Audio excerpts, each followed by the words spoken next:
తాగాలి అనిపించుకోవడానికి ఉన్న అవకాశాల్లో తాగకూడదు అనిపించే అవకాశం ఒక్కటే దొరకదు మనిషి. తాగితే అన్ని సమస్యలు తీరుతాయి అనిపిస్తుంది, కానీ అక్కడే అసలైన సమస్య మొదలవుతుంది. ఆ సమస్య తనని తాను కోల్పోవడం. రేపు ఏం జరుగుతుందో ఎవరికీ తెలియదు. రేపు ఎంతైనా సంపాదించవచ్చు, ఏదైనా సాధించవచ్చు, కానీ దాన్ని అనుభవించాలంటే నువ్వు ఉండాలి కదా. మరి నువ్వు ఆరోగ్యంగా ఉండాలంటే ఈరోజు ఖర్చు పెట్టి నీ అవయవాల్ని ఒక్కోదాన్ని చెదలు పట్టిస్తున్నావు. అది మర్చిపోతున్నా. తాత్కాలిక ఆనందం కోసం, ఉపశమనం కోసం చేస్తున్నావు. ఈ బానిసత్వ తాగుడు మర్చిపోవడానికి అవకాశం లేదా? మర్చిపోలేవా? మర్చిపోతే బతకలేను. ఒక్కసారి ఆలోచించు. ఎవరో కానీ నేను మాన్పించే ప్రయత్నం కానీ, ఒక యజ్ఞం కానీ చేయాలా? లేదు కదా. నీ మనసుతో నీవు ముచ్చటించగలవు. తాగడం అనేది ఏ సమస్యకు పరిష్కారం కాలేదు. అది కేవలం ఉపశమనం మాత్రమే, సమస్య కాదు. నీకు, నీ ఆవేదనకి, నీ మనశ్శాంతికి అది ఎంతకాలం ఉంది? ఊహను ఉంచు. నీ ఊహకి వదిలేస్తావు. అది నీకంతా తెలుసు.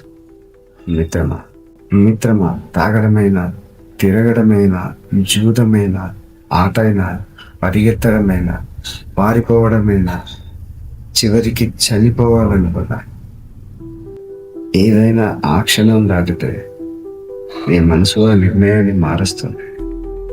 మరెందుకు ఈ తాగుడు బానిసత్వం నుండి మారే ప్రయత్నం చేయటం? తాగడం అనేది ఒక వ్యసనం అంటారు. వ్యసనం కాదని అలవాటు. మనల్ని మనం నమ్మించుకోవడానికి, మనల్ని మనం మోసం చేసుకోవడానికి, నిన్ను నువ్వు సాటిస్ఫై చేసుకోవడానికి ఏర్పరచుకున్న పెద్ద మోసం. అది నువ్వు గుర్తించు. అది గుర్తించిన నాళ్ళు తాగుతూనే ఉంటారు. తాగిపోతూనే ఉంటారు. మీ వాళ్ళు, పిల్లలు, కుటుంబం, సంసారం, ఎన్నో బాధ్యతలు ఉంటాయి. వీటన్నిటి నుండి నువ్వు తప్పించుకొని పోవడానికి, నేను సుఖంగా ఉన్నాననిపించుకోవడానికి నీకు దొరికే అవకాశమే ఈ తాగరు, ఈ మత్తు. మత్తు అనేది ఎన్నో రకాలుగా నీకు జరుగుతూనే ఉంటుంది. మత్తు అనేది నీకు ఎన్నో రకాలుగా దొరుకుతూనే ఉంటుంది, కానీ చివరికి శాశ్వతమైన మత్తు మరణమే.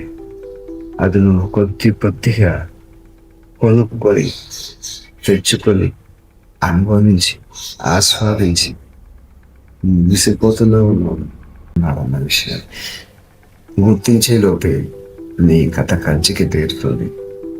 నీ జీవితం సమాప్తమవుతుంది.